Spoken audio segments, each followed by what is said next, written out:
안녕하세요. 저는 기혼 여성입니다. 전 직업고등학교를 나와서 대학 진학 대신 바로 일을 시작했어요. 한참 공장에서 일할 때 그곳에서 만난 남자와 결혼했고요. 그곳 사람들이 왜 이렇게 한참 이쁘고 친구들 만날 나이에 애도 없는데 결혼을 하냐고 말렸지만 그냥 하루빨리 안정을 찾고 싶었어요. 제가 보육원 보호시설을 돌아가기엔 컸기 때문이에요. 저는 부모님이 없는 고아였습니다. 어느 정도 나이가 차니까 돈 몇 푼 쥐어주고 보호소를 나가라는 통보로 전 고시원에 살면서 고등학교를 다녔어요. 그때부터인지 정말 뼈에 사무치는 외로움이 뭔지 알겠더라고요. 제발 누가 내 곁에 있었으면 좋겠다. 먹고 사는 것보다 외로움 때문에 죽을 것 같아서 그렇게 빨리 결혼하게 되었습니다. 그게 제 인생의 실수였지만요. 연애할 때는 나밖에 없다. 열심히 일해서 좋은 가정 꾸리겠다고 약속한 그 남자는 혼인신고를 하자마자 돌변했어요. 주먹을 일삼는 건 기본이고 결혼을 하니 일하는 것도 때려치고 친구들이랑 술 마시고 밤늦게 들어왔고요. 그러다 월세까지 밀리고 보증금을 다 까먹고 나서야 남편은 정신을 차리더라고요. 이렇게 살면 안 되겠다고 일단 돈 모을 때까지 시댁에서 살자고 하는 겁니다. 저야 어쩔 수 있나요? 돈 없고 당장 살 곳도 없는데 시댁이고 뭐고 가릴 처지가 아니었습니다. 애초에 워낙 저를 아니 꼽게 보시고 부모 없고 천의 고아라서 면전에서 욕하는 시어머니는 저에게 문제가 아니었습니다. 당장 먹고 사는 거 앞날이 더 걱정이었으니까요. 저는 남편과 결혼하고 시댁에 들어가서 시집살이를 당하고 나서야 이 생각이 들더라고요. 내 팔자를 내가 꼬았구나. 고아로 자라서 사랑을 못 받으니 좋은 사람 나쁜 사람 구별 못하고 그저 사람이면 다 좋다고 졸졸 따라다니다가 결혼해서 시댁에서 개취급도 못 받는구나 라고 생각이 들었던 거죠. 그때부터 남편과 시어머니 몰래 제 통장에다가 돈을 모으기 시작했어요. 이 집안을 탈출해서 이혼하고 새 삶을 살아야겠다. 정말 정신 바짝 차리고 독립적으로 남한테 의지하지 말고 외로움을 친구 삼아 살자라고 생각했습니다. 그런데 일이 터졌어요. 시어머님이 저와 남편 몰래 노름을 하고 있었던 거였습니다.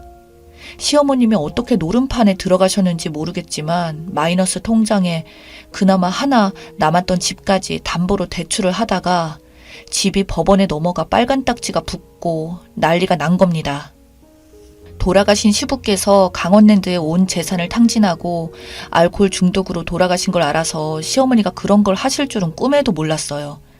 시어머니는 남편에게 돈 좀 있는 거 다 달라고 급한 불이라도 꺼야겠다라면서 돈을 달라고 하자 남편은 엄마 적당히 해. 그거 중독이야. 아 나도 도박하고 나도 빚쟁이야. 마이너스 통장에 지금 빚에 허덕여서 못 내는 이자가 얼만데 이놈의 집구석은 부모가 도움도 안 되고 아 진짜 살기 싫다 라면서 막 화를 냈어요. 그래서 시모는 저한테 돈 모은 거 다 안다고 빨리 내놓으라고 내가 말 안 하려고 했는데 우리 몰래 돈 모으는 거 내가 모를 줄 알았냐면서 엄청 화를 내시더라고요. 참고 참았던 저는 폭발해버렸습니다. 어머니 부탁하시는 것도 아니고 막무가내로 달라니요. 저는 땅 파서 돈 벌었나요? 저도 매일 진땀 흘리고 사람들한테 무시받고 손목이 떨어져 나갈 듯이 일해서 번 돈이에요. 막말로 어머니, 제가 숨 쉬는 것도 보기 싫어서 저 퇴근하고 집에 오면 바락바락 소리치시고 밥도 제 것만 쏙 빼놓고 하시면서 왜 이제 와서 그러세요? 저도 너무 답답하고 지겨워서 이 집에서 더 이상 못 살겠습니다. 저도 제 인생 살고 싶어요. 정상적으로요. 라고 말하자 시어머니는 그게 무슨 말버릇이냐면서 주먹으로 치더군요.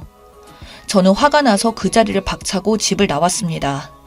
너무 서럽고 제 자신이 생각해도 내가 미련하고 안쓰러워 누구한테 하소연도 못하고 세상이 원망스러워 그냥 엉엉 울기만 했어요. 저는 일하는 곳 근처에 고시원을 잡아 들어갔고 핸드폰을 꺼둔 채 거의 일주일간 죽은 사람처럼 일도 안 나가고 밥도 거의 안 먹고 앞으로 어떻게 살아가고 이혼은 어떻게 하고 이런 생각을 했습니다. 그렇게 마음에 진정시키고 정신이 조금 되자 저는 핸드폰을 다시 켰어요. 그때 시어머니와 남편에게서 온 문자와 부재중이 다다다 오더군요. 전화를 키자마자 1시간도 안 되어서 시어머니께서 전화가 왔고 저는 안 받을까 하다가 이놈의 성격 때문에 받게 되었어요.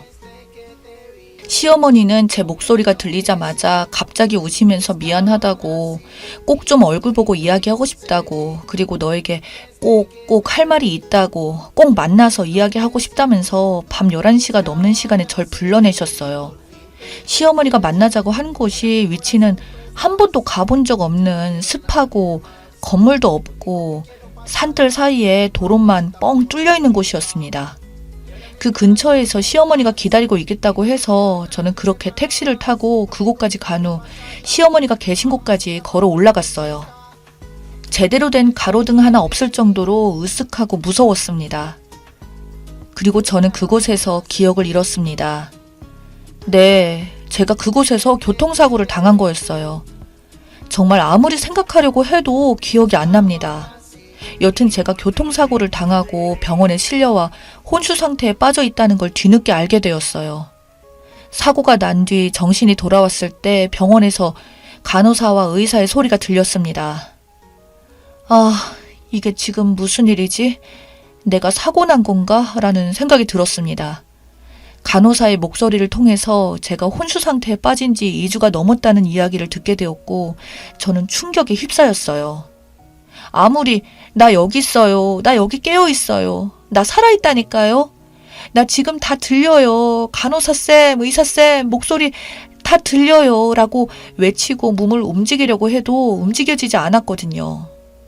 너무 답답하고 눈물 나고 밖에서 안을 못 보는 투명색 통 안에 갇혀서 죽어가는 사람 같았습니다. 저는 계속 꿈과 현실의 경계를 넘나들었어요. 혼수 상태에 빠져 사경을 헤맸던 것이죠. 끝없는 계단을 계속 걸어가고 누구 없어요? 라고 외치며 제발 나 좀 살려줘요. 여기 사람 있어요. 라고 외치는 꿈을 꾸다가 갑자기 간호사 선생님의 목소리가 들리면 그때 저는 다시 현실로 돌아와 또 외치고 몸을 움직이려고 했죠. 여기에 의식이 있다고 제발 나 좀 확인해달라고 속으로 외쳤지만 몸 하나 입술 하나 꿈뻑이지 않았어요. 그러니까 사람들이 볼 때는 저는 코마 상태에 빠진 식물인간이었죠.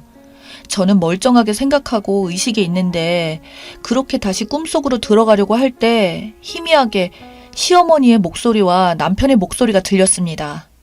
면회 온 것 같았어요. 저는 다시 힘껏 외쳤어요. 어머니, 남편, 나 의식 있어. 나 몸이 안 움직여도 살아있다니까? 라고 외치려고 하는데 갑자기 엄청난 압박감과 고통에 밀려왔어요. 시어머니와 남편은 제가 사라지길 바라는 것 같았어요. 숨이 막히고 죽겠다 싶을 때 저는 의식을 잃었고 다시 끔찍한 꿈속으로 빨려 들어간 거였죠. 하늘은 검정색에 바닥에는 송곳이 박혀있고 짐승 울음소리가 들리는 곳에서 발에 피가 나도록 걷고 또 걷는 꿈을 꿨습니다. 그렇게 얼마나 걸었는지 기억도 안 날 때 갑자기 꿈속에서 의사의 목소리가 들리는 겁니다. 눈동자에 반응 오는데? 눈동자랑 손가락 반응 온다. 라는 소리와 함께 저는 꿈속에서 벗어나 다시 의식을 찾았어요. 그때 제가 기적처럼 눈을 뜨고 손가락을 움직이게 된 겁니다. 드디어 저의 외침이 통한 거였어요. 그때부터 저는 발가락, 손가락, 고개 돌리는 거, 눈 깜빡거리고 어눌한 말을 사용하는 등 점점 신체 기능이 정상적으로 돌아왔습니다. 시어머니가 죽이려고 했다고 말하고 싶어도 말이 안 나왔고 몸이 말을 안 들어 답답해 미칠 지경으로 그렇게 수위를 견뎠습니다. 형사로 추정되는 분께서 저에게 와서 물어볼 때도 하고 싶은 말이 정말 많았지만 아무 말도 할 수 없었습니다. 그렇게 조금씩 말문이 트이고 앉을 수 있게 되자 저는 의사 선생님과 간호사 선생님을 붙잡고 엉엉 울었어요. 제발 나 좀 살려주세요. 저 다 들었어요. 혼수 상태에 빠져있을 때 저 정신은 멀쩡했다고요. 간호사쌤이랑 의사쌤이 말씀하시는 것도 다 들었고 저 담당 간호사분이 성이 최 씨라는 것도 기억해요. 저희 남편이랑 어머님이 저 한번 면회 온 적 있었죠. 저 그때부터 그 이후부터 상태 계속 안 좋았고 그때 어머님이 그랬어요. 제발 저 좀 살려주세요. 저 진짜 다 기억한다고요. 라고 울부짖었어요. 정말 사람들이 내 말을 안 믿어줄 것 같아서 온갖 힘을 다해 소리쳤습니다.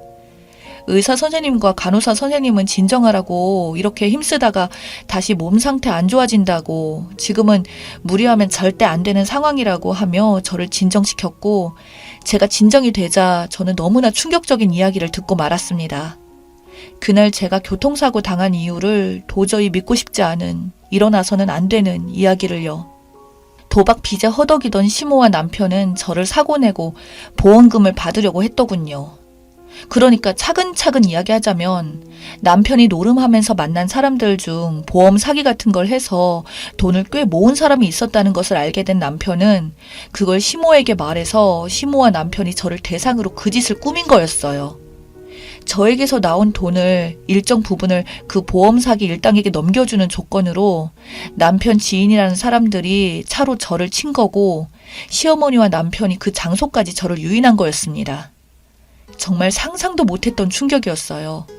그깟 돈 몇 푼 때문에 사람 목숨을 그렇게 쉽게 앗아가려고 하더니 치가 떨리고 분노가 올라왔어요. 당장 찾아가 따지고 싶었는데 혼수 상태에 빠져 있는 동안 근육이 다 빠져서 혼자서 걸을 수도 없는 상태였습니다. 그리고 저를 친 자동차가 도난된 차였고 그 장소에 CCTV가 하나도 없어 뺑소니로 범행을 못 잡을 뻔했다더군요. 본인들이 안 잡힐 줄 알고서 시모와 남편은 뻔뻔하게 저에게 면회와서 남아있는 저의 숨통까지 끊어버리려고 했던 것이었고요. 그날 이후로 남편 지인이 다른 사기건으로 수사를 받게 되고 그 과정에서 시모와 남편과 함께 꾸민 일들이 들통나게 되었다고 합니다. 시모와 남편은 지금 영장 발부되어서 구속수사 받고 있다고 해요. 못해도 징역형이라고 죄질이 너무 나쁘다고 감옥에 갈 거라고요. 저는 충격 그 자체였습니다. 이런 일이 TV에서만 일어날 줄 알았는데 저에게 이런 일이 일어나다니요. 저는 한동안 충격으로 몸 상태가 급격히 안 좋아졌어요. 병원에서 심리치료 과정을 병행하며 몸을 추스렸어요. 오랜 시간 근육을 못 쓰고 혼수 상태였기에 계속 재활훈련을 했고 그 과정에서 남편과 시모의 소송 과정을 계속 주의 깊게 지켜보고 있었죠.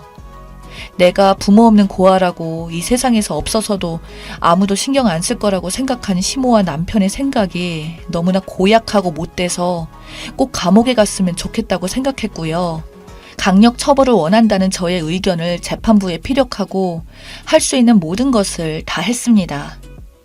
그 결과 최종적으로 시모와 남편은 징역형이 떨어져 지금 콩밥 먹고 있습니다. 저는 지금 통원하면서 언어 치료를 받고 있어요.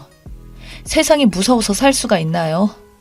저는 직접 당해보니 정말 이제는 아무도 못 믿겠더라고요. 그냥 믿을 건 제 자신밖에 없다는 생각만 들었습니다.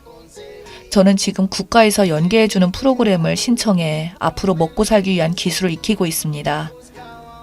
정말 외롭다고 가정 이루고 싶다고 아무나 만나서 이른 나이에 결혼했다가 이 꼴까지 났네요. 여러분들은 저 같은 인생 살지 마세요. 제발 부탁합니다. 특히 저와 같은 고아원 시설 출신 애들한테 말해주고 싶습니다. 아무리 외로워도 사람 가려서 만나요. 힘들어도 나를 가장 먼저 사랑하라고 그렇게 말해주고 싶네요. 제 이야기는 여기까지였습니다. 감사합니다.